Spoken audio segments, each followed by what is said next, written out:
ایسی ہے کہ اس زنجیر کو کوئی کاٹ نہیں سکتا، اس لیے کہ اس زنجیر کو عربی میں سلاسل کہتے ہیں، اور سلاسل سے بنا ہے مسلسل، اور اسی سے بنا ہے تسلسل۔ تو یہ زنجیر تو جاری ہے، فکر آل محمد کی یہ زنجیر ہے۔ قرآن نے اس کا نام رسی رکھا ہے، ہم نے اس کا نام زنجیر رکھا ہے۔ اللہ میاں نے کہا رسی مضبوط پکڑ لو، تو اب ظاہر ہے کہ ہر رسی میں دو بل ہوتے ہیں، ایک گہری تو ہوتی نہیں ہے، اسی لیے کہا تھا یہ قرآن ہے، یہ اہل بیت ہے۔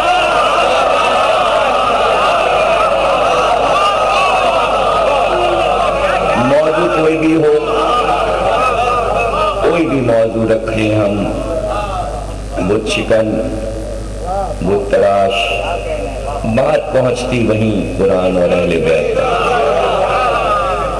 کیسی خوبصورت فضاؤں میں اللہ کے اس پیغام کو ہمارے نبی نے جھوم جھوم کر سنایا تھا کہ اگر تم ان دونوں چیزوں سے تمسک رکھو گے تو کبھی گمراہ نہ ہوگے۔ ہم تو وہاں نہ تھے، لیکن ماؤں کے رحموں میں اور باپ کے سلبوں میں ہم نے وہ آواز سنی تھی۔ ہمارے کانوں میں غدیر کی آواز گونج رہی ہے۔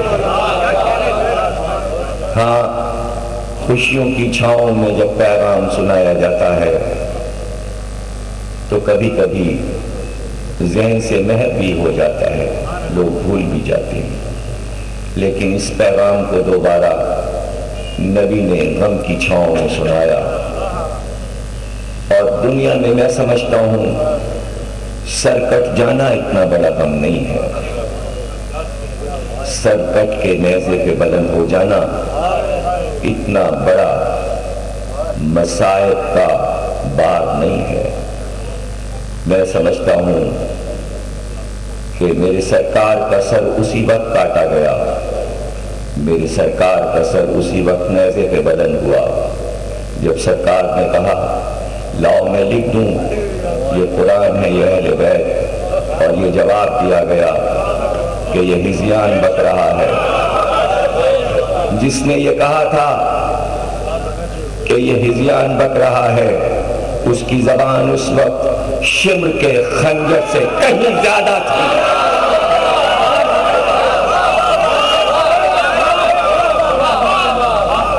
اور ہم آنسوؤں کی چھاؤں میں ان لمحات کو یاد رکھیں گے کہ سرکار کو کتنی تکلیف اور اذیت ہوئی ہے۔ اس لیے ہم نے قصر مسیب کا عنوان رکھا ہے رسول خدا کے آخری لمحات۔ 10 دن ہم آپ کو یہ بتائیں گے کہ آخری لمحے کیسے گزر رہے تھے۔ وہ چند دن نہیں تھے، بلکہ وہ چند دن صدیاں بن گئے، اور اس کی تمہید امامت اور رسالت کے بازو پر خمسہ ظفر الایمان 4 معصومین میں ہم 2 معصوموں کا ذکر ایک ساتھ کریں گے۔ 27 کو آخری مجلس میں تابوت برآمد ہوگا۔ تسلسل سے ظاہر ہے کہ آپ سنتے رہے تو انشاءاللہ بچوں کے لیے علمی خزانہ ہو جائے گا۔ ہم نے اپنے موضوع کو تقریباً کل ہی ختم کر دیا۔ اب کوئی ایسا خاص اس موضوع میں گوشہ ہے نہیں، سوائے اس کے کہ جس لیے یہ موضوع رکھا گیا ہے اس کا آخری منظر میں پیش کروں، اور وہ انشاءاللہ کل ہم آپ کے سامنے اپنے موضوع کا آخری سرنامہ کہ جہاں سے پھر دوسرا موضوع شروع ہو جائے۔ سرنامہ کہتے ہی اسے ہیں جو سب سے اوپر ہو۔ تو کل کی تقریر سب سے اوپر اس طرح ہو جائے گی کہ ایک اور موضوع چھڑے گا، اور ہم کوشش یہی کرتے ہیں کہ موضوع کبھی بند نہ ہو جائے، بات آگے بڑھ جائے۔ آج کی حد تک غور و فکر کی منزل آج کی تقریر میں سوچنے کی باتیں زیادہ ہیں، اور یوں بیانات تو ہو چکے۔ سوچنے کی بات صرف یہ ہے کہ دنیا میں انبیاء کے آنے کے بعد دو ہی مذہب پروان چڑھے۔ ایک طرف بت پرستی کا مذہب تھا، دوسری طرف انبیاء کا مذہب تھا۔ دونوں میں ٹکراؤ تھا۔ اکثریت بت پرستوں کی تھی، اقلیت میں نبی کا گروہ تھا۔ کسی نبی کو 10 آدمی مل گئے، کسی کو 25، کسی کو 30، اس سے زیادہ آدمی نہیں ملے۔ اور قوم نظر بھی اگر آپ کو آ رہی ہو کسی نبی کے ساتھ تو اس پہ دھوکہ کھانے کی ضرورت نہیں ہے۔ 1,24,000 انبیاء کتنے ہی لوگوں کو کلمہ پڑھوا لیں، لیکن اگر یہ تلاش کرنا ہے کہ ان انبیاء نے اپنے بعد کتنے لوگ چھوڑے، تو اس کا پتہ لگانے کے لیے ہر نبی کا جنازہ دیکھنا پڑے گا۔ جتنے لوگ جنازے میں رہ جائیں اتنے ہی آدمی بنائے ہیں ایک نبی نے۔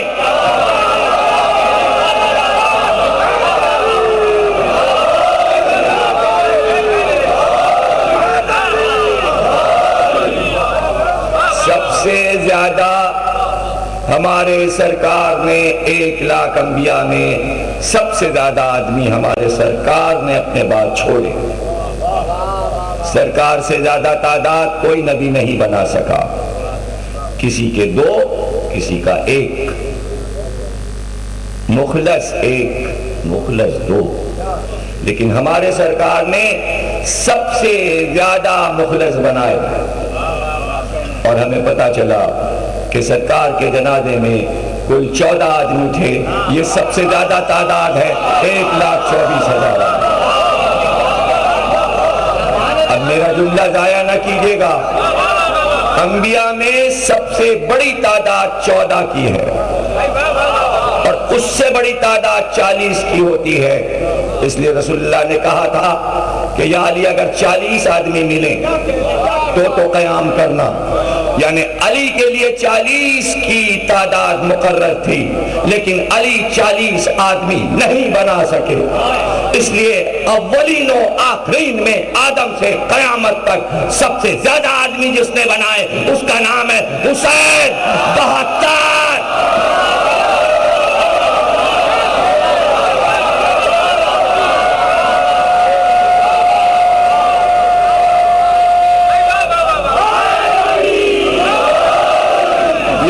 سب سے بڑی تعداد، یہ ہے سب سے بڑی تعداد۔ یہ ہے امت کا معاملہ۔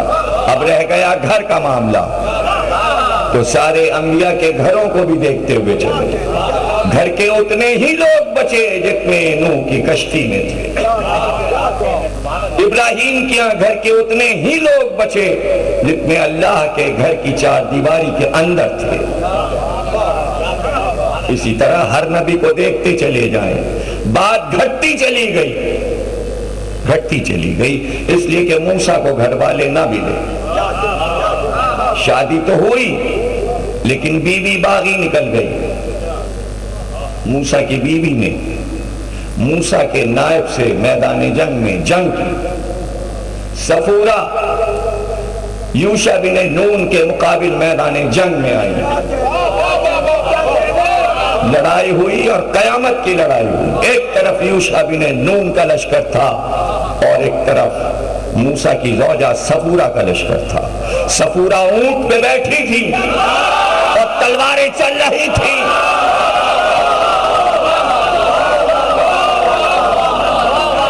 یوشع بن نون نے میدان فتح کیا, صفورہ گرفتار ہو گئی. واہ یوشع بن نون, تم نے اپنے مقابل میں جو عورت آئی تھی اسے گرفتار کر لیا. علی کو دیکھو, جیت گئے مگر گرفتار نہیں کیا.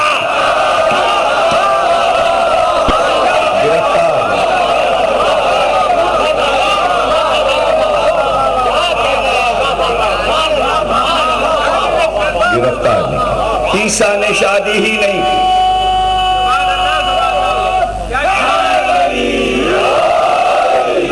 عیسیٰ نے شادی ہی نہیں کی. شاید عیسیٰ نے شادی اس لیے نہیں کی کہ موسیٰ کا معاملہ دیکھ چکے تھے. سوچا ہوگا آخرت میں کر لیں گے, آخرت میں کر لیں گے. اور شاید نیا جملہ ہو جائے, عیسیٰ نے ہر بچہ ماں باپ کو دیکھ کر عمل کرتا ہے. شاید عیسیٰ نے سوچا جب ماں کی نہیں ہوئی تو میں کیا کروں.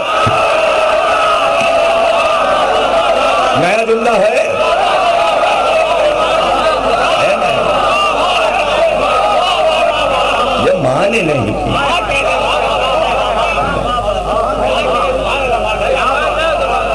اس کے بعد ہمارے سرکار ہیں. ہاں, تمام انبیاء میں سب سے اچھا گھر جو بنا سکا تو سرکار دو عالم, بہت خوبصورت خاندان بنا کے گئے. اور ایسا خاندان بنایا کہ کسی نبی کے خاندان کے ماننے والے روئے زمین پہ نہیں پائے جاتے. سرکار کتنے مبارک تھے کہ اب اربوں ہو چکے ہیں پنجتن کو ماننے والے. اربوں. جو نہیں بھی مانتا زبان سے کہتا ہے, ورنہ نکو بن جائیں گے, ناک کٹ جائے گی یہاں سے. ہاں صاحب ہم مانتے ہیں.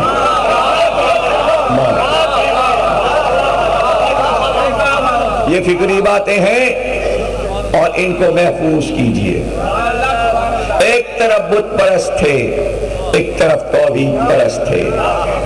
یہاں سے ہماری بات شروع ہوتی ہے اور اس پہ آپ کو بہت آج غور کرنا ہے, اس لیے کہ ہو سکتا ہے کہ آپ کے مزاجوں پر یہ موضوع بھاری بن کے شاید آپ کو کچھ متاثر کرے.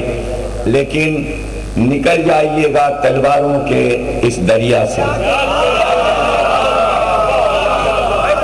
پانی میں تیرنا آسان ہے, تلواروں کی دھاروں میں تیرنا مشکل ہے. 8ویں تقریر ہے, میں اسی منزل سے آپ کو لے کے چل رہا ہوں. آسان راستوں پہ تو سبھی چل لیتے ہیں, مشکل راستوں پہ چلنا مشکل ہے, لیکن آپ کے لیے مشکل نہیں جب آگ پہ چل سکتے ہیں. تو تلوار کی دھار پہ چلنا کیا مشکل ہے. اور تلوار کی دھار پہ چلنے ہی کے لیے تو مظاہرہ زنجیر کا ماتم ہے, کما کا ماتم ہے. مٹی پہ آپ چلیں, آگ پہ آپ چلیں, ہوا پہ آپ چلیں, پانی پہ آپ چلیں, فضا پہ آپ چلیں, خلا پہ آپ چلیں. اور آپ کیا چلیں, آپ جہاں بیٹھ جائیں سب وہاں چلیں.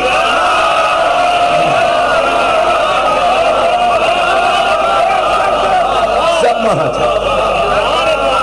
یہ دیواروں پہ ایسے ہی لکھا رہتا ہے, چلو چلو چلو چلو چلو چلو. یہاں کی دیواریں سب نے دیکھی ہیں, عرش کی دیواریں نہیں دیکھی کہ فرشتوں نے لکھا مجلس ہو رہی, چلو چلو مجلس چلو چلو.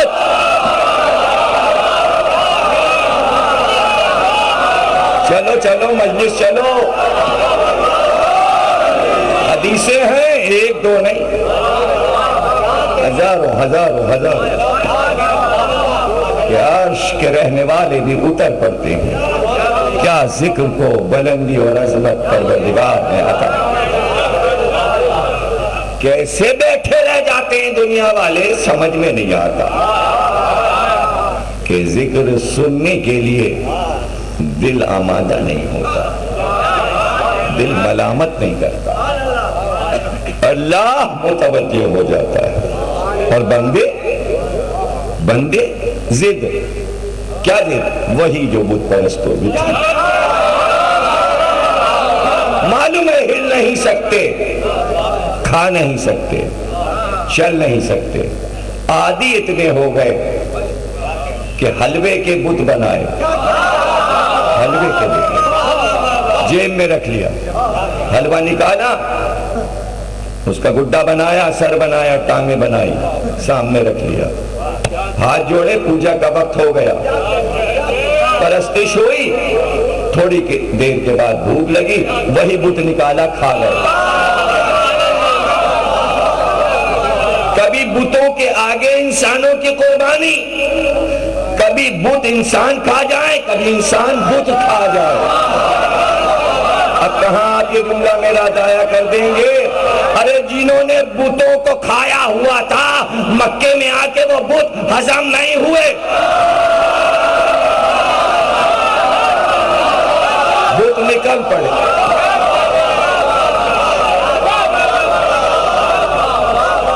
پیٹوں میں بھرے ہوئے تھے۔ علامہ اقبال نے آستین میں تو دیکھے، پیٹ کے بت نہیں دیکھے، کھائے ہوئے 365 بت، ہر دن کا ایک بت مقرر تھا، کہیں نائلہ، کہیں عزا، کہیں منات، کہیں ہول، کہیں منات، جگہ جگہ لگے تھے۔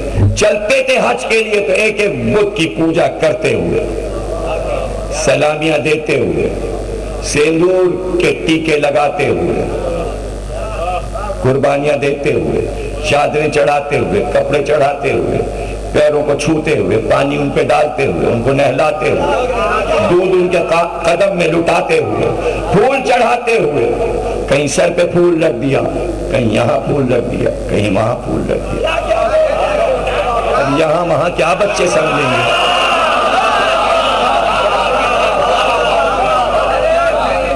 پوجا کرتے ہوئے کعبے تک پہنچتے، اور پھر وہاں بھی بت پرستی، اس لیے کہ چاروں طرف بت ہی بت تھے۔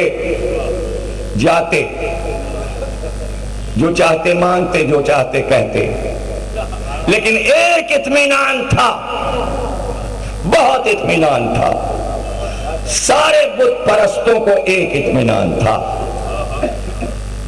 ہمیں دے بھی دیتے ہیں، ہم کچھ مانگتے ہیں، لیکن ہم جو کچھ کرتے ہیں اس پہ ہمیں ٹوکتے نہیں، ڈانٹتے نہیں، پھٹکارتے نہیں، اشارہ کر کے نہیں کہتے۔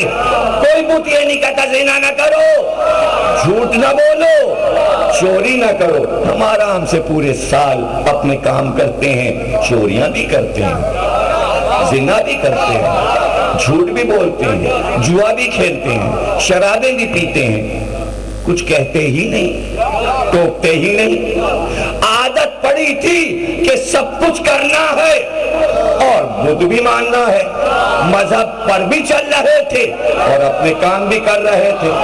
ایسے میں رسول اللہ نے کہا دو چیزیں دے رہے ہیں، قرآن اور اہل بیت۔ اب سوچنے لگے کہ قرآن ہمیں نہ ٹوکے گا نہ بولے گا، اہل بیت منع کر ایک چیز لے لو۔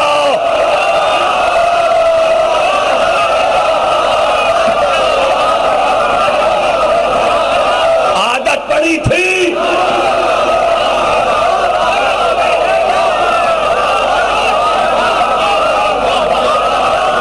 عادت پڑی، قرآن سے اطمینان تھا، نہ پکارے گا، نہ ڈانٹے گا، نہ پھٹکارے گا، جو چاہیں گے کریں گے، جو چاہیں گے کریں گے، جو چاہیں گے کریں گے۔ اور اگر ان کو لے لیا، یہ بار بار کہیں یہ کیا کیا، یہ کیا کیا، چھوڑ دو انہیں، ورنہ اپنے مطلب کا مذہب کیسے چلائیں گے۔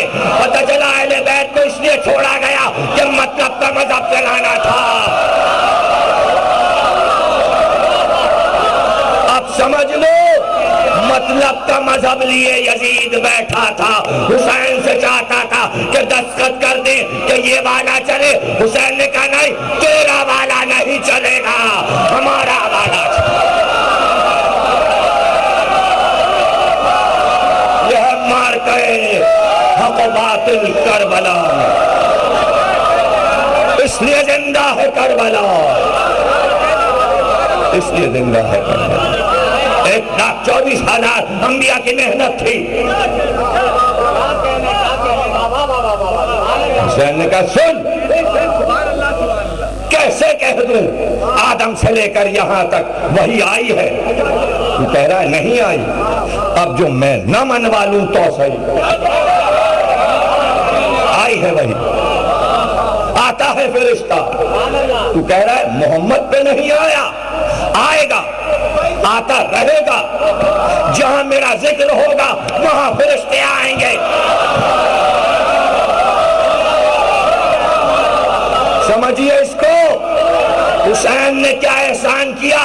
اس نے انکار کیا تھا کہ محمد پہ نہیں آیا، حسین نے بتایا محمد تو بہت دور، جہاں میرے عزادار ہوں گے وہاں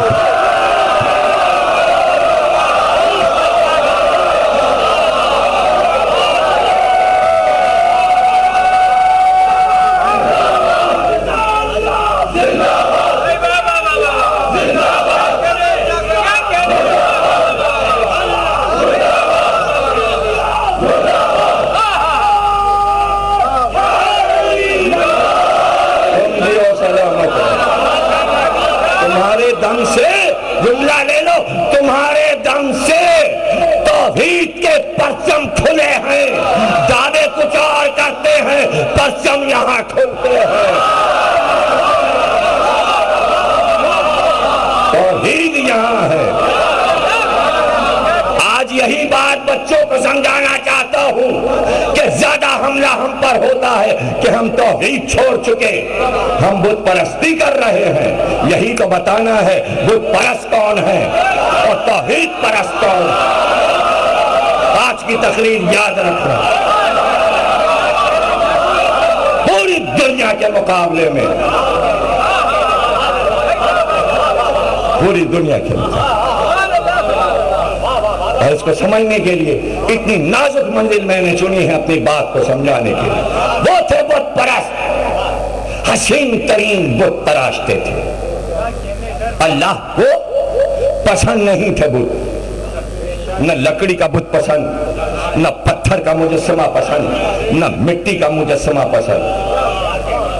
وہ ہے بت پرست، وہ بنا رہے ہیں، صنعتیں بنا رہے ہیں بت پرستی، شیر، گھوڑا، گدھ، یہ وہ، عورت، ایسے، مچھلی، آدھا بڑھ جانور کا، نیچے کا انسانوں کا، اوپر کا انسانوں کا، نیچے کا جانور کا، طرح طرح کے بت، کروڑوں طرح کے بت دنیا میں بنے۔ ایٹریکشن، شیطان کہتا ہے میں نہ ایجاد کرو تاکہ ذہن کھچے، کھچتا رہے، کھچتا رہے۔ لوہیا ایک شخص تھا، پہلی بار وہ مکے سے گیا مصر، وہاں اس نے بہت حسین بت دیکھے، لایا تھا تحفتاً، لا کے خانہ کعبہ میں تحفے کے طور پہ چڑھا دیا۔ یہ ہے پہلا بت جو مکے میں آیا، اور یہاں سے بت رکھے گئے۔ اس تقریر کی ایک شاخ اور نکلتی ہے، شاید وہ میں عرض کروں، اور دوسری شاخ یہ ہے کہ کسی حدیث، کسی روایت واقعے کے پڑھنے کی ضرورت نہیں، بلکہ ہم رسول اللہ سے ڈائریکٹ پوچھا گیا، خود رسول اللہ سے پوچھا گیا کہ اگر آپ مکے میں پیدا ہوئے ہیں اور آپ عربی ہیں، راوی نے کہا، تو پھر آپ ہمیں بت پرستی سے کیوں منع کریں؟ آپ کے اجداد بت پرست تھے، اب کسی راوی کی ضرورت نہیں ہے۔ یہی بات امام صادق سے کہی گئی، پھر امام رضا سے کہی گئی۔ ایک تسلسل ہے عصمت کا کہ آپ لوگ بت پرستوں کی اولاد ہیں۔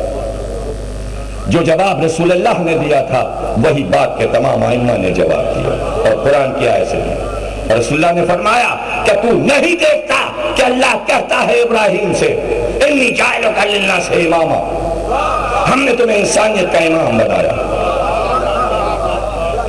ہم نے تمہیں انسانیت کا امام بنایا۔ ابراہیم نے کہا قال ومن ذریتی، کیا یہ عہدہ یہ منصب میری ذریت کو ملے گا؟ ابراہیم نے یہ نہیں کہا کہ میری اولاد کو ملے گا، میرے خاندان کو ملے گا، نہیں، ذریت جو خون کے ذروں سے بنی ہو۔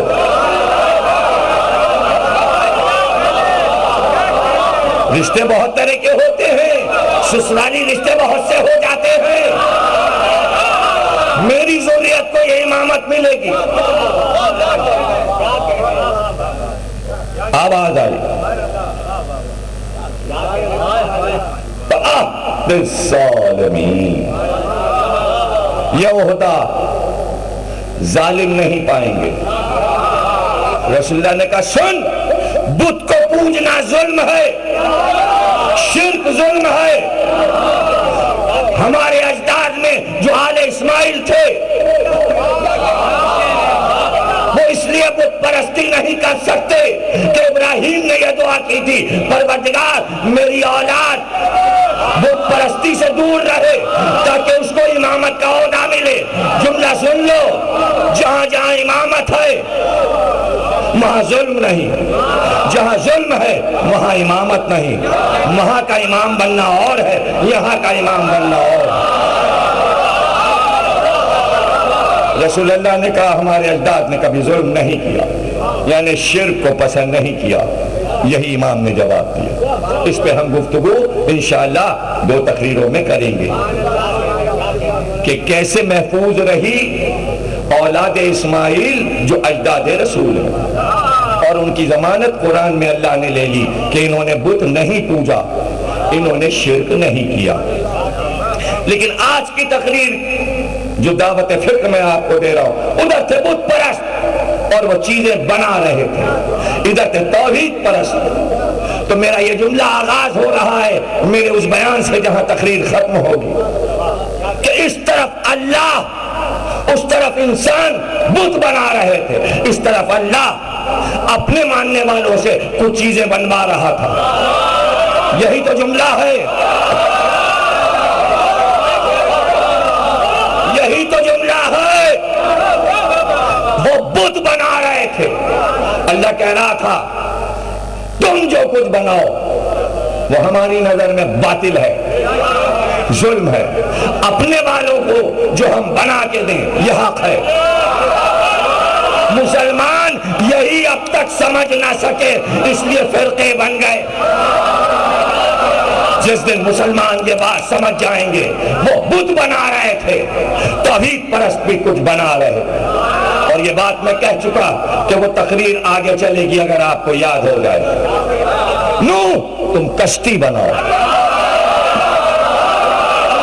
وہ بت بنائے، تم کشتی بناؤ، تم کشتی بناؤ۔ موسیٰ تم باب حتہ بناؤ۔ یہ سب قرآن ہے، تاریخ نہیں ہے۔ کشتی نوح قرآن میں، باب حتہ قرآن میں۔ تمام بنی اسرائیل باب حتہ سے گزرے، ایک دروازہ تھا پاکیزہ، اس کے نیچے سے قوم کو گزرنا ہے، اس کی تعظیم کرنا ہے، اور جب اس در کے نیچے سے گزرے تو سلامی دیتے ہوئے، سجدہ کرتے ہوئے، سر کو جھکاتے ہوئے، اور یہ کہتے جائیں حتہ حتہ حتہ حتہ حتہ حتہ حتہ حتہ، دروازے کا نام پکارے جائیں حتہ حتہ۔ لیکن جب در کے نیچے سے گزرے تو سارے یہودیوں بنی اسرائیل نے کہا ہنتا ہنتا ہنتا ہنتا، گیہوں گیہوں گیہوں گیہوں، نام بدل دیا، یعنی ہتا سے دشمنی تھی۔ حدیث دی پیغمبر نے یا علی تم مثل سفینہ نوح ہو۔ نہیں سمجھے؟ اب چیزیں کیوں بنوائی جا رہی ہیں؟ یا علی تم میری امت میں باب حتہ ہو، جس نے اسے چھوڑا وہ جہنم میں گیا۔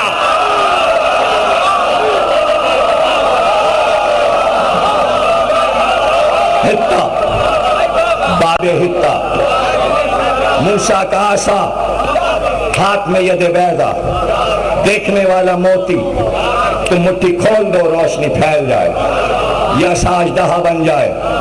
سلیمان تمہیں تخت دیا، اب ایک ایک سمبل سب کو دیتا گیا۔ توحید پرستوں کے پاس بھی کچھ رہے، ان کے پاس بت ہیں۔ تمہیں جو چیزیں دے رہے ہیں اس کا نام بت نہیں ہے۔ شاید یہیں پر میں اپنی تقریر کا اختتام کروں۔ وہ بت ہیں، بولتے نہیں، وہ بت ہیں، چلتے نہیں، وہ بت ہیں، دیکھتے نہیں، لیکن تمہیں بھی مادی چیزیں دے رہے ہیں، لیکن یہ مادہ نہ رہے گا، وہ مادہ ہے، یہ مادہ نہ، یہ معجزہ ہے۔ اب یاد رکھو، توحید پرستوں کو جو چیز اللہ دیتا ہے وہ بت نہیں ہے، وہ معجزہ ہے۔ عباس کا عالم معجزہ ہے، تازیہ معجزہ ہے، معجزہ۔ معجزے میں اور بت میں فرق ہے۔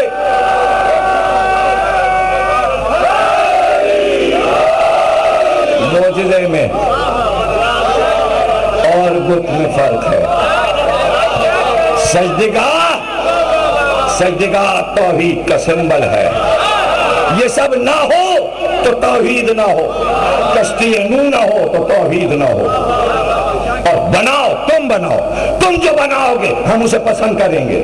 پھر سمجھئے بات، اللہ نہیں کہتا کہ تم اس طرح بناؤ، نہیں، جو چیز تم بنا لو گے ہم اسے پسند کر لیں گے۔ ہاجرہ تم دوڑو، دو پہاڑیوں کے بیچ میں دوڑو، ایک صفا ہے ایک مروہ ہے۔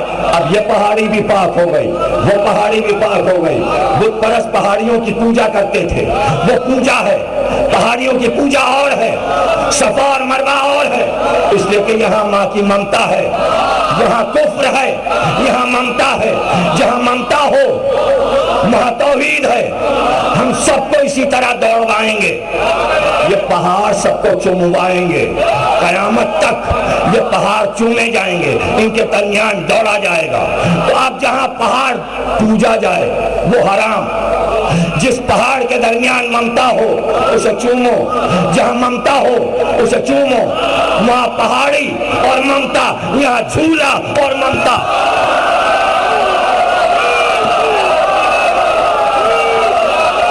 توحید،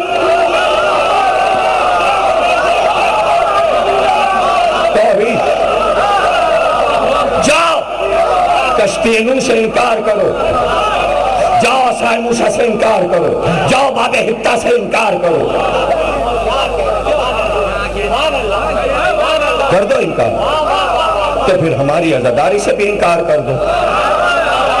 اگر قرآن میں وہ سب کچھ رہے گا تو یہ بھی رہے گا، یہ بھی رہے گا۔ یاد رکھنا، عصا موسیٰ کسی نے نہیں دیکھا، ایک ڈنڈا تھا، ایک ڈنڈا تھا، اژدہا بنا، سب کو نگل گیا۔ ہم نے نہیں سنا کہ عصا موسیٰ نے کسی کو رزق دیا ہو، کسی کو دولت دی ہو۔ علم عصا ہے، یہ دستہ نہیں ہے، یہ دیتا ہے۔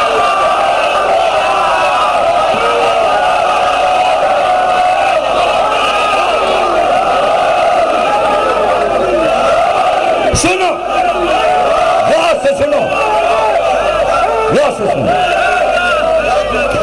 موسیٰ کا بچپن تھا اور فرعون کی گود میں تھے۔ موسیٰ نے کہا ہم اس بچے کا امتحان لیں گے، اس نے ہماری داڑھی نوچی ہے، ہمارے داڑھی کے موتی بکھرا دیے، یہ عام بچہ نہیں لگتا۔ ایک طرف آگ رکھ دی، ایک طرف یاقوت رکھ دیا، دونوں کا رنگ برابر تھا، بچے کو بیچ میں چھوڑ دیا۔ چھوٹے سے موسیٰ گھٹنے کے بل چل رہے تھے یاقوت کی طرف۔ اللہ نے جبریل سے کہا ہاتھ ہٹاؤ، انگاروں پہ رکھ دو۔ موسیٰ کا ہاتھ انگاروں پہ رکھ دو۔ نبی کا ہاتھ انگاروں میں پڑا، ہاتھ جل گیا۔ یہ بھی ہو سکتا تھا ہاتھ نہ جلے، لیکن ہاتھ جلا اس لیے کہ چھالا ابھرا۔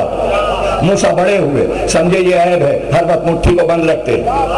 جب اندھیرا آیا، ظلمات، اللہ نے کہا مٹھی تو کھولو، عیب سمجھتے ہو؟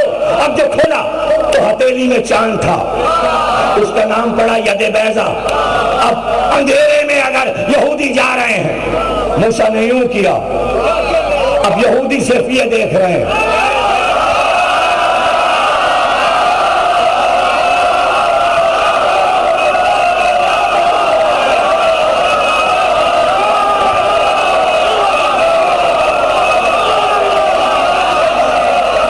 جملہ لے لو، کہاں یہ یادگار جملہ ملے گا؟ موسیٰ کے پاس دو معجزے تھے، ایک ڈنڈا ایک ہاتھ، دونوں کو ملا نہ سکے۔ ہم نے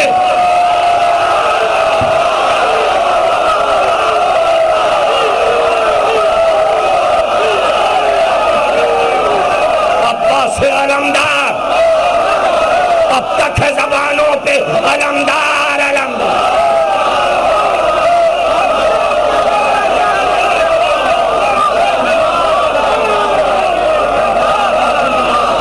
موسیٰ سے پوچھو ہاتھ تھا کہ نہیں تھا، قرآن سے پوچھو ہاتھ تھا کہ نہیں تھا، جاؤ پوچھو ڈنڈا تھا کہ نہیں تھا، تو بس ایک قلم کی چھڑ ہے، ایک پنجہ ہے۔ کہاں ہے موسیٰ کا وہ ہاتھ؟ یہودیوں کو تو نہ ملا، ہمیں تو سبھی مل گئی۔ کہاں ہے عصائے موسیٰ؟ اگر عباس کا علم نہ ہو تو نہ ید بیضا پہ یقین آئے گا، نہ عصائے موسیٰ پہ۔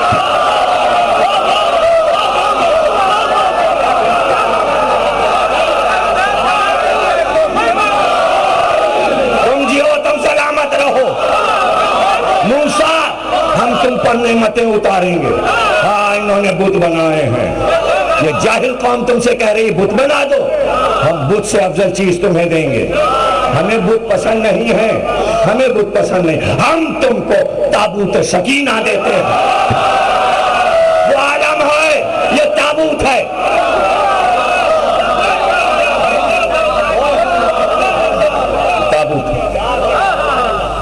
تابوت سکینہ، سکون پہنچانے والا تابوت۔ تین جگہ قرآن میں لفظ آیا تابوت، تابوت سکینہ، تابوت سکینہ۔ کوئی پوچھتا ہے تم سے کہ قرآن میں تابوت دکھاؤ؟ ہے قرآن، علم بھی ہے، علم بھی ہے، تابوت بھی ہے، جھولا بھی ہے، تعزیہ بھی ہے۔ پروردگار تو نے نعمت دی، ہاں آدم کا کرتا ہے اس میں، نوح کی نالین ہے اس میں سارے انبیاء کے تبرکات ہیں۔ صحیفہ ادریس اس میں ہے، صحیفہ شیس اس میں ہے، صحیفہ انوش اس میں ہے، صحیفہ لمک اس میں ہے، صحیفہ نوح اس میں ہے، صحیفہ سام اس میں ہے، صحیفہ ابراہیم اس میں ہے۔ موسیٰ یہ تابوت بہت قیمتی ہے، اس کا احترام قوم سے کہہ دو، کاندھوں پہ اٹھائیں، کاندھوں پہ اٹھائیں۔ حکم الہی تھا، اس لیے عبادت خانہ بنا جس میں وہ تابوت رکھا گیا۔ لیکن حکم ہوا جب جنگ ہو اور میدان جنگ میں جاؤ تو اس تابوت کو آگے رکھنا، لشکر پیچھے چلے، تابوت آگے چلے۔ اور موسیٰ نے ایک خیمہ ایسا بنوایا کہ آج اس خیمے کا تصور نہیں ہو سکتا۔ اس کی ڈوریاں ریشم کی تھی، جب وہ خیمہ کھنچتا تھا اور وہ تابوت سجایا جاتا، ہارون کے 12 بیٹے تھے اور صرف ہارون کے بیٹے تابوت کے قریب جا سکتے تھے، اس لیے اللہ نے ان کے لیے جنت سے لباس بنایا تھا۔ آسمانی رنگ کی قبائیں تھیں، آسمانی رنگ کی قبائیں، 12 بھائی، آسمانی رنگ کی، نیلے آکاش کے رنگ کی قبائیں، نارنجی ریشم سے اس پہ پھول بنے تھے، نارنجی ریشم کے پھولوں میں زردوزی کے تار مقیش ٹکے تھے، اور جانے کیا لکھا تھا؟ کچھ لکھا تھا سنہرے تاروں سے، اور سونے کے عصا ہاتھ میں رہتے، اور 12 کے 12 بھائی تابوت کے آگے کھڑے ہوتے۔ اس کے بعد لوبان سلگایا جاتا، خوشبو پھیلنے لگتی، تو سب پورے لشکر کو پتہ چل جاتا کہ تابوت کی طرف سے پردہ ہٹا دیا گیا، گویا عزا خانہ کھل گیا ہے۔ پھول چلائے جاتے اور جب لڑائی چھڑتی تو اس تابوت کو کاندھے پر اٹھا کر میدان جنگ میں لا کے رکھ دیا جاتا اور پھر لڑائی شروع ہوتی۔ کیا ہے سمبل؟ کیا ہے سمبل؟ لڑائی ابھی چھڑی کہاں؟ تابوت تو ہے، کسی کا انتظار ہے، تابوت اٹھاتے رہو تاکہ وہ آ جائے۔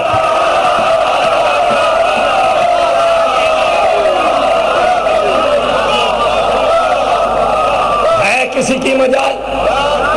کسی مسلمان کی، کسی یہودی کی، کسی عیسائی کی مجال ہے عصائے موسیٰ کو شرک کہہ دے، تابوت سکینہ کو شرک کہہ دے؟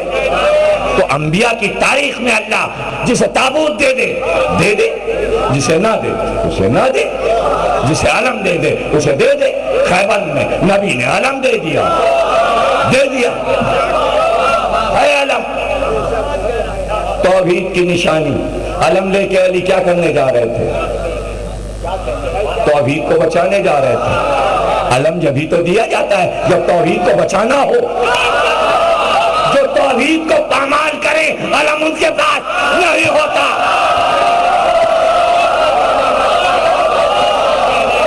ان کے پاس نہیں۔ تابوت سکینہ موسیٰ کو عطا ہوا، صفا مروہ مقام ابراہیم حجر اسود خانہ کعبہ ابراہیم اور آل ابراہیم کو عطا ہوا۔ نہ کعبے کی دیواریں بولتی ہیں، نہ حجر اسود بولتا ہے، نہ مقام ابراہیم بولتا ہے، نہ زمزم بولتا ہے، نہ صفا نہ مروہ، کوئی نہیں بولتا۔ ساکت ہیں، خاموش ہیں۔ احترام کرو، چومو، پیار کرو، لپٹ جاؤ۔ اور باقی یہ سب کیوں انبیاء سے کروایا گیا؟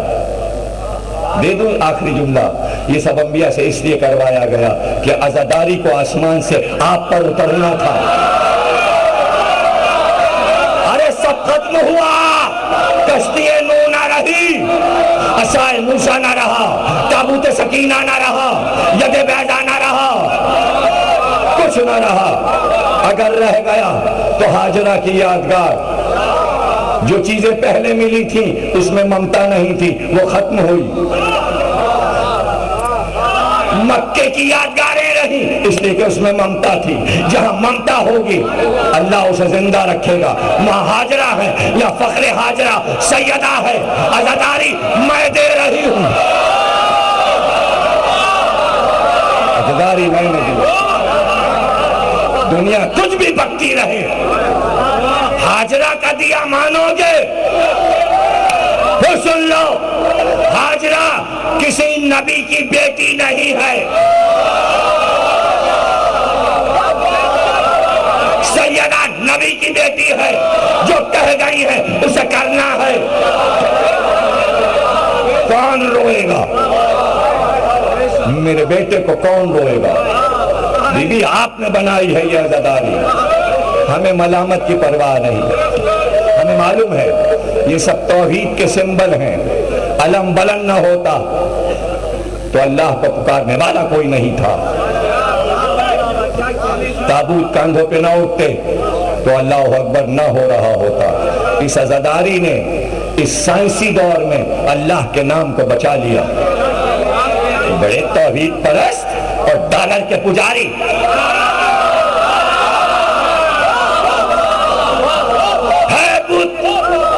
سب کے پاس بت ہے، سب کے جیبوں میں بت ہے۔ اور پھر کل کی تقریر کہ شیطان نے طے کیا مٹی کے بت ہار گئے۔ مکہ ابھی پڑھا نہیں ہے، فتح مکہ پڑھا نہیں ہے، مٹی کے بت ہار گئے۔ قرآن کہتا ہے اب شیطان نے جب بت بنوا چکا اور ہار گیا، شکست ہوئی، تو اس نے طاغوت بنائے۔ طاغوت جیتے جاگتے انسان جو بت کی شکل ہیں، بنائے اس نے، بتایا علی نے کہ اب جیتے جاگتے بت ہیں، اب بت تو نہیں بنیں گے، بت پرستی نہیں ہوگی، علی نے بتا دیا، اب آدمیوں کی پوجا ہوگی، اس لیے کہ علی نے آخری منزل پر روک دیا بت پرستی کو کہ یہاں سے بڑھنے نہیں دیں گے۔ مالک اشتر نے کہا لشکر کو دیکھ رہے ہیں، علی نے کبھی لشکر نہیں دیکھا۔ مالک کیا ہے یہ لشکر؟ علی کے سامنے کوئی پرواہ نہیں اس لشکر کی۔ مالک نے کہا پھر ہم نے دیکھنا شروع کیا کہ علی کدھر دیکھ رہے ہیں؟ علی کی نظر اونٹ پر تھی۔ مالک نے پوچھا کیوں اسے دیکھ رہے ہیں؟ کہ مالک میں اسے اس لیے دیکھ رہا ہوں شیطان نے اس میں حلول کیا ہے، اس میں حلول کیا ہے۔ اگر یہ آج رہ گیا تو گھر گھر میں اونٹ کے مجسمے پوجے جائیں گے۔ تو علی کو لشکر کی پرواہ نہیں تھی، اصل پرواہ اونٹ کی تھی۔ تو پیغمبر اور امام لشکروں کو نہیں دیکھتا، وہ اس کو دیکھ رہا ہوتا ہے جس کے اندر وہ رگوں میں حلول کیے ہوئے ہو۔ اب میں کیسے سمجھاؤں؟ بدر میں محمد کی نظر لشکر پہ نہیں تھی، اس پر نظر تھی جس کے اندر شیطان نے حلول کیا۔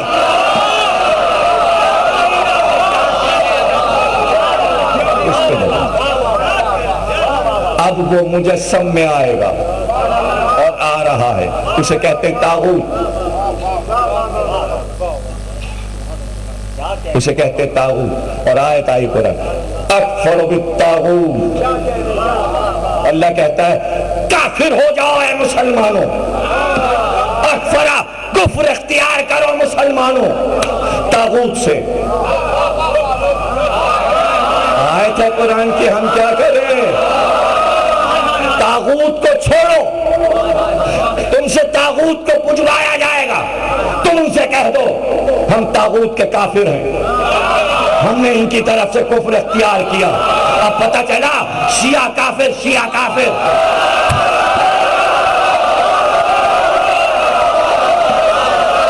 ہم نے طاغوتوں کو چھوڑا، چونکہ ہم نے کفر اختیار کیا، ہم طاغوت کو نہیں مانیں گے۔ صنم قریش میں علی نے کہا طاغوت بنا لیے گئے۔ نماز شب میں علی پڑھ کے بتاتے، ابن عباس کہتے ہیں میں نے دیکھا دعا پڑھتے ہوئے، میں نے کہا مولا یہ دعا کیا ہے؟ کہ اگر یہ دعا کوئی پڑھے گا تو دشمن اس پر غالب نہیں ہو سکتا۔ صنم قریش پڑھو، بت بنائے گئے۔ اب پتھر کے بت نہیں بنتے، اب بت بنے۔ اب آگے بڑھ جاؤں، بت بنے۔ ہاں بت تھا، بت مروان بت تھا، ہاں عبد الملک بن مروان بت تھا، ہاں بت تھا حجاج بن یوسف بت تھا۔ اب میں کافروں کے بت تو گنوا چکا، اب مسلمانوں کے بت گنوا رہا۔ کچھ کو چھوڑا، وہ جانے اور وہ جانے۔ ہاں صفا بت تھا، ہاں منصور دوانقی بت تھا، ہاں ہارون بت تھا، ہاں مامون بت تھا، ہاں متوکل بت تھا، ہاں معتمد اور معتزل بت تھے۔ اور پھر بنتے گئے، بنتے گئے، بنتے گئے، یہاں تک کہ انگریزوں نے، ہلاکوں نے، چنگیز نے ان بتوں کو توڑا۔ آخری بت بچے ہیں، ہاں آخری بت بچے ہیں، ابھی نظر نہیں آئے۔ ایک بت کا نام ہے سفیانی، وہ شکن ہے، آنے والا ہے۔ جو ابراہیم کی طرح بت توڑے وہ بت شکن، جو مولا علی کی طرح بت توڑے وہ بت شکن۔ بت روز ٹوٹیں، انا کے بت ٹوٹیں، اللہ کی مرضی میں اپنے مرضی ڈالنے کے بت ٹوٹیں۔ یہ سب شرک کی تعریفیں قرآن میں لکھی ہیں، وقت نہیں کہ کہاں کہاں شرک ہو جاتا ہے۔ مولانا مودودی نے تفسیر میں بتایا ہے کہ اگر کوئی اللہ کے مقابل کسی حاکم کو مان لے اور وہ ترمیم کرے آئین میں بار بار، قرآن کو بدلے، تو یہ شرک ہے، یہ شرک ہے، یہ شرک ہے۔ ایوب خان نے شرک کیا، ضیاء الحق نے شرک کیا، سعودی عرب کے بادشاہوں نے شرک کیا، کہتے ہیں ہم شرک نہیں کرتے، روز شرک ہو رہا ہے، روز آئین اسلام بدلا جا رہا ہے، یہی شرک ہے۔ مودودی نے قرآن میں لکھا ہے اپنی رائے کو قرآن کی آیتوں میں ڈال دینا، یہی شرک ہے۔ قرآن نے کہا یا ایھا الرسول بلغ ما انزل الیک، اگر آپ نے اعلان نہیں کیا تو نبوت چلی جائے گی، یعنی شرک ہونے جا رہا تھا، اس لیے جلدی سے اعلان کیا من کنت مولا، اگر من کنت مولا شرک سے بچاتا ہے نبی کو، شرک ہو جاتا۔ اب جو نہ مانے من کنت مولا، اس نے شرک کیا، علی کو چھوڑ کے بت پوجے، جو علی کو چھوڑے گا بت پوجے گا، وہ بت کا پجاری ہو جائے گا۔ اس لیے جلدی سے علی کا دامن پکڑ لو تاکہ شرک سے بچ جاؤ، تاکہ شرک سے بچ جاؤ۔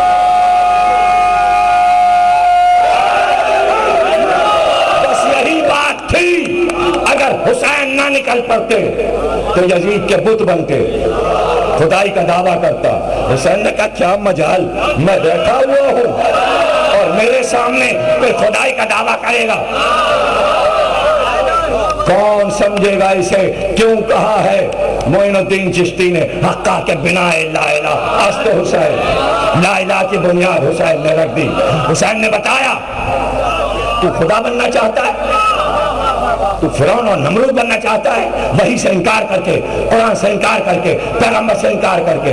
ارے پاگل، ارے جاہل، سن، اگر خدا بننے کا زمین پر کسی کو حق تھا تو وہ میرے نانا کو تھا، وہ میرے باپ کو تھا، اور مجھ کو ہے۔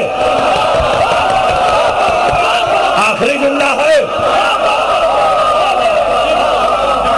میں خدا بن نہیں رہا، تو خدا بنے گا جاہل، جاہل تجھے خدا بن۔ اب دیکھ میرے قدموں میں رکھی ہے خدائی، میں جب چاہوں اپنی خدائی کو منواؤں۔ جملہ ضائع نہ کرنا، جب مٹی کے بت اپنی خدائی کو لاکھوں برس منوا سکتے ہیں تو ایک حسین چاہتے تو قیامت تک اپنی خدائی کو منوا سکتے۔ بہت قیمتی جملہ تھا، اگر علی چاہتے تو نہروان میں ایک نصیری کیا سب سے اپنے کو خدا منواتے، علی کا بندہ ہو کر بندگی کی آبرو رکھ لی۔ یگانہ کے لیے کیا دور تھا منصور ہو جانا، منصور نے کہا میں خدا ہوں، یگانہ نے کہا کیا بکتا ہے تو کیسے خدا ہو سکتا ہے؟ ارے میں جب خدا بننا چاہتا ہوں تو میں علی کو دیکھتا ہوں تو میں چپ ہو جاتا ہوں۔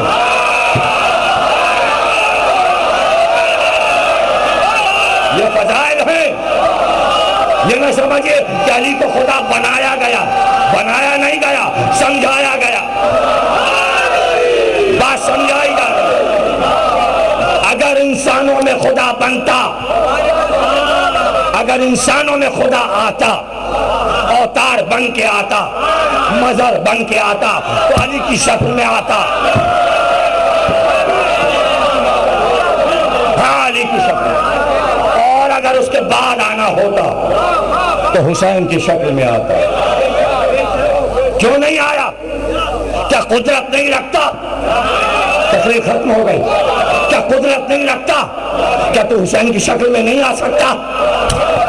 آ سکتا ہے۔ اللہ نے جواب دیا ہاں میں حسین بن کے زمین پہ آ سکتا تھا، اس لیے نہیں آیا کہ مجھے قتل کر دیا جاتا۔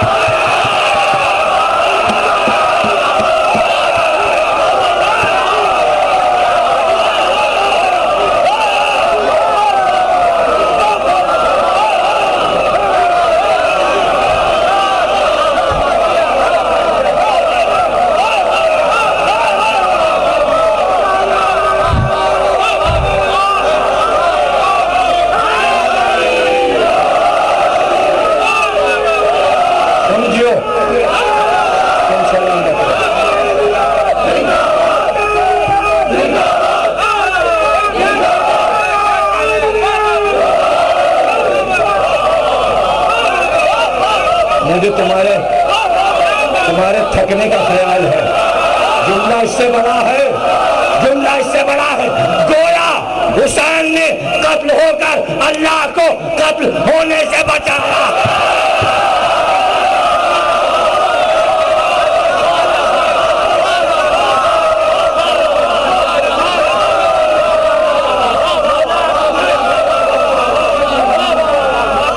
ہاں سن لو، تم جیو سلامت رہو۔ ہاں اگر زمین پہ خدا آتا، عظمت حسین علیہ السلام پہ بڑی بات کہی ہے، حسین نے اللہ قتل ہو جاتا، یہ قتل کر دیتے مردود جنہوں نے کربلا میں حسین کو قتل کیا، لیکن عظمت حسین پہ بلند ترین نعرہ لگانا ہے، دونوں ہاتھ بلند کر کے۔ میں قطعی طور پہ نعرے کے لیے میری آواز نہیں ساتھ دے رہی تھی، لیکن مولانا نے، علامہ نے اتنی بڑی بات کہی جو ہمارا عقیدہ ہے، دونوں ہاتھ بجا میں بلند کر کے پورے کلیجے کی طاقت سے نعرہ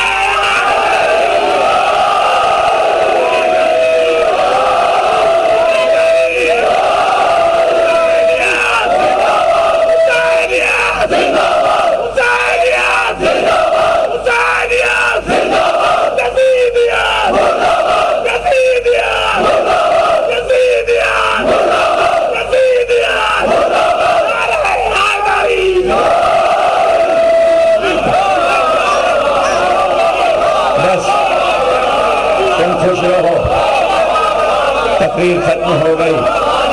ہاں اگر وہ آ جاتا، اگر وہ آ جاتا، اکیلا ہو جاتا، اکیلا تو ہے ہی، وہ تنہا ایک ہی تو ہے، اور اگر آ جاتا زمین پہ آ جاتا۔ یہی ہے مصائب آج کہ اگر آ جاتا زمین پر آ جاتا، اس کے شانے یوں کٹتے جیسے عباس کے شانے، اس کے سینے پہ نیزہ ایسے مارا جاتا جیسے علی اکبر کے سینے پہ مارا، اس کے گلے کو اس طرح چھیدا جاتا جیسے علی اکبر کا گلا چھیدا گیا۔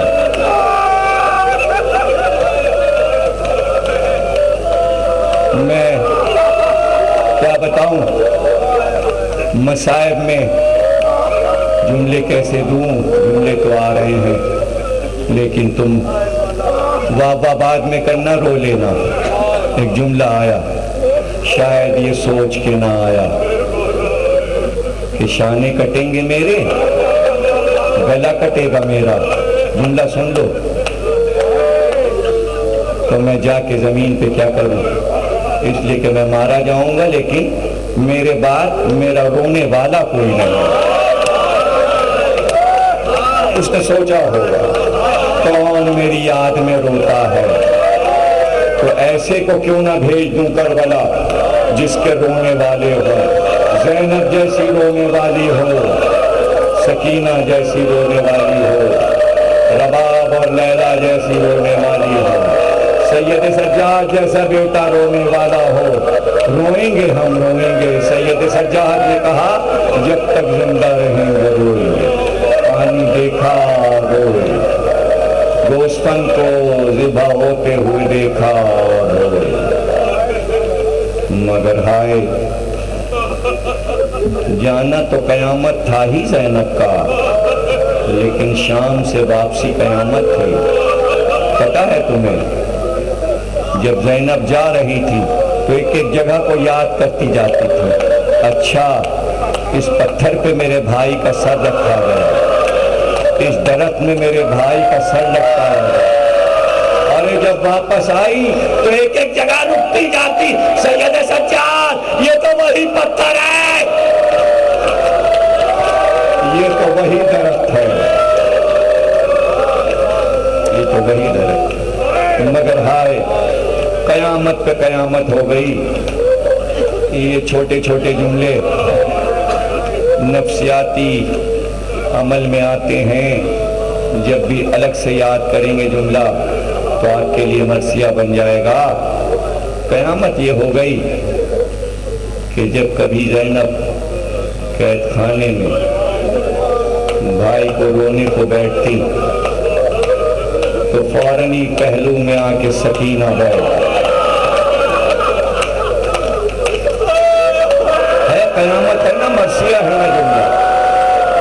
ادھر زینب نے بھائی کو یاد کیا، سکینہ نے بابا کو یاد، اور پھر جو گریا کا شور ہوتا قید خانے کی فضا میں، یا حسین کی آوازیں گونجنے لگتی، یا حسین یا حسین۔ لیکن جب شام سے بی بی زینب چلی، اب جو بھائی کو روتی تو بار بار پہلو میں دیکھ،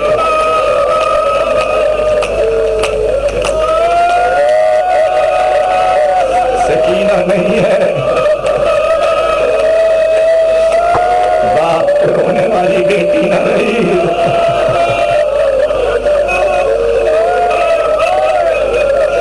بہت روئی سیدہ بی بی، اپنے بابا رسول خدا کو بہت روئی، راتوں کو روئی، دن کو روئی۔ لیکن 75 یا 95 دن کے بعد رات کو رسول اللہ خواب میں آئے، زہرا کل ہم تمہیں لینے آئیں گے۔ بابا اب دنیا میں رہا نہیں جاتا، ہاں فاطمہ چلو میرے ساتھ چلو۔ آئے نبی اور بیٹی کو لے گئے، جانے سال گزرا، 1 سال گزرا، سکینہ نے بابا کا بہت انتظار کیا۔ ایک رات بابا خواب میں آئے، بابا خواب میں آئے کہ سکینہ چلو گی؟ بابا کی گود میں آ جا، آؤ ہم تمہیں لے کے چلتے ہیں۔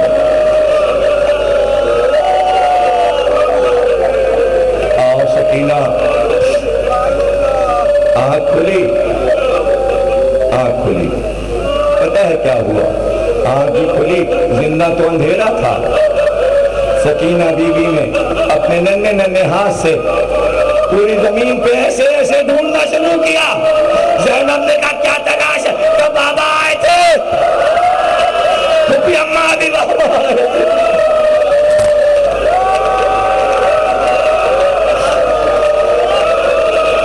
تھم کے رو لو، سکینہ بی بی کے چچا کے علم نکلیں گے ابھی، وہی علم جسے سکینہ نے عاشور کو سجایا تھا، وہ علم۔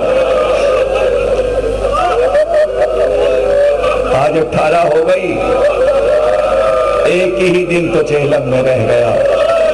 چہلم ہوا اور موسم ازاں ختم ہوا، سمجھ لو الوداع ہے، بس الوداع ہے، آخری عشرہ شروع ہو جائے گا۔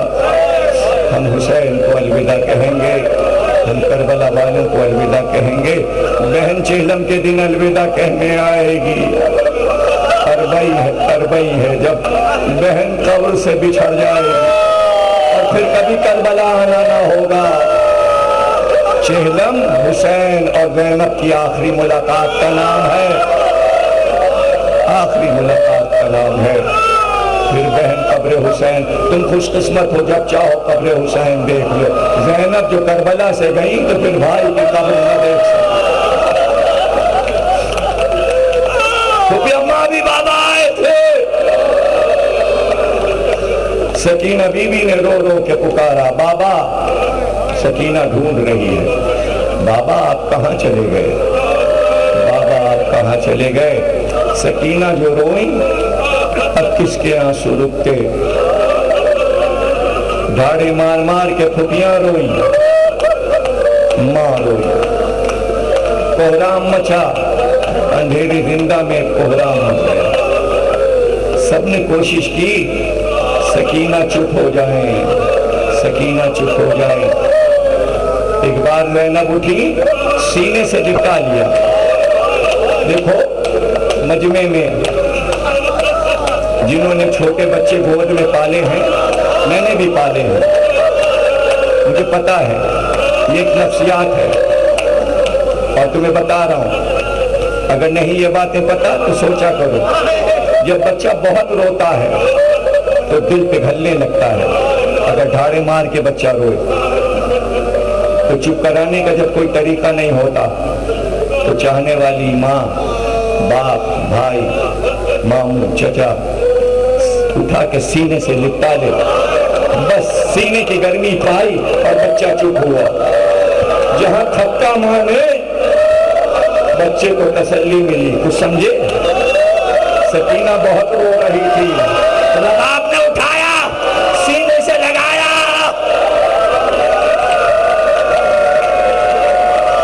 سکینہ چپ نہیں ہوئی, چپ نہیں ہوئی.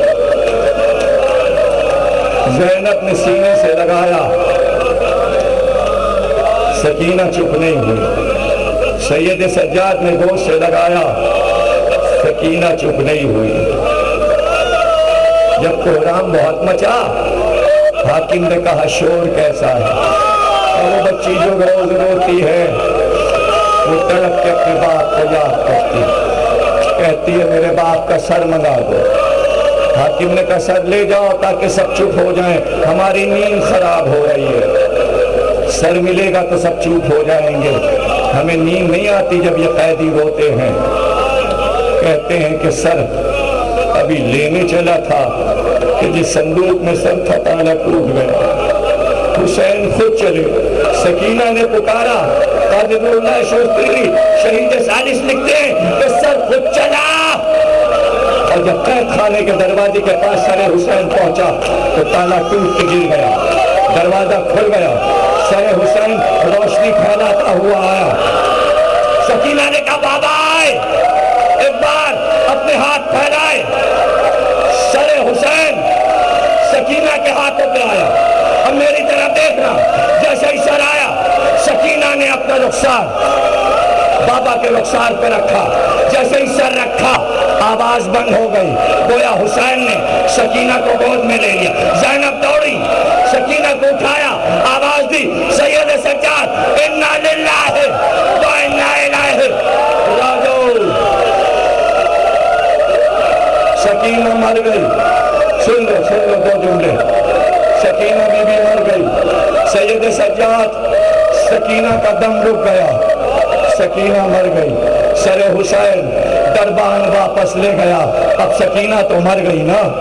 اب سید سجاد لاش سکینہ پہ بیٹھے یہ سوچ رہے, ہاتھوں میں ہتھکڑیاں ہیں, پیروں میں بیڑیاں ہیں, میں قبر کیسے بناؤں, ارے میں کفن کیسے بناؤں. زینب روتی ہوئی در زندہ پہ آئی کہ میری ماں فاطمہ کی چادر کربلا میں لٹی تھی, لاؤ تاکہ سکینہ کو کفن دیا جائے.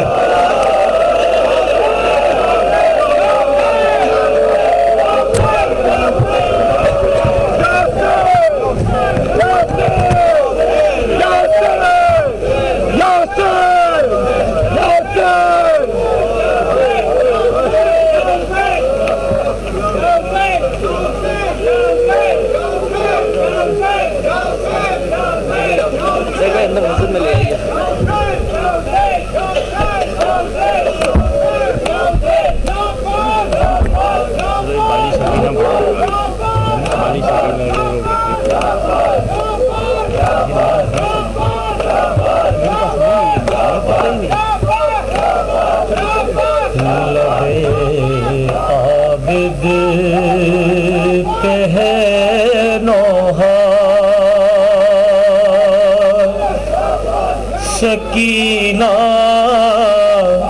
مر گئی اماں,